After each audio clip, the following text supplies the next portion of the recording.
go sa simbahan kasama ang mga tao na to. Simbahan na kami. Alright, narinig nyo naman, no? Ito na yung mass ng 7 AM. Simbahan ng Batangas Bayan.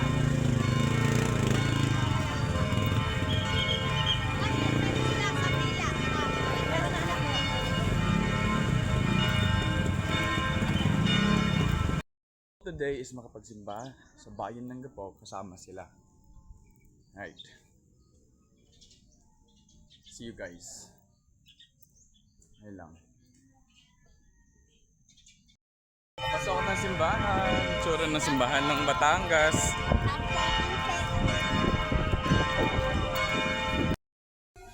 Ay tatanggap ng kapatawaran sa kanilang mga kasalanan sa pamamagitan ng kanyang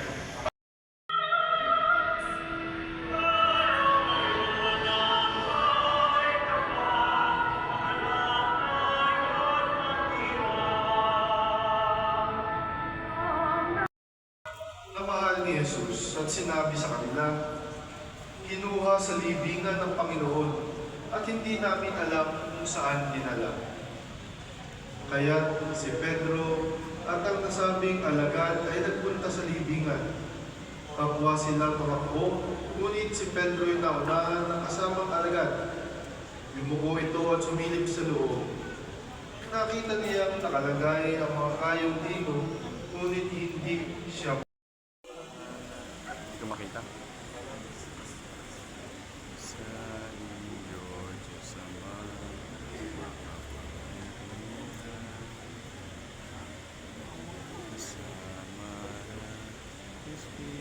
Mga kapatid, sa misteryo ng Pasko ng pagkamatay at pagkabuhay ni Kristo, tayo'y natipid kasama niya nung tayo'y binyagan, upang kasama rin niya tayo makabagot at makapagbagong buhay. Naganap na natin ang 40 araw na paghahanda, kaya't sariwain natin ngayon ang ating pangako sa pagpipinyan. Paligdan natin ang kasamaan at kasalanan.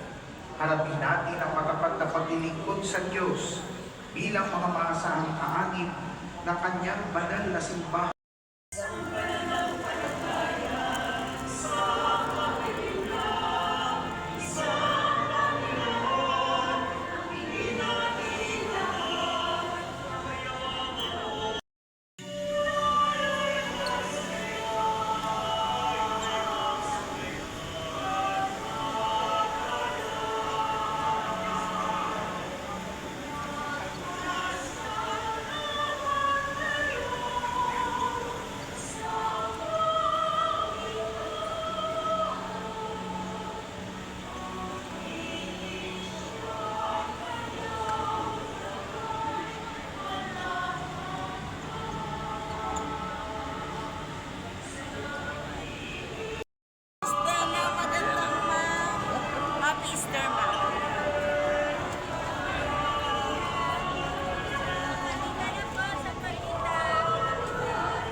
Biglang sumakser sa mga tao na to. Kami ay tapos na magsimba. Kami ay uuwi dahil wala kami pera, hindi kami kakain.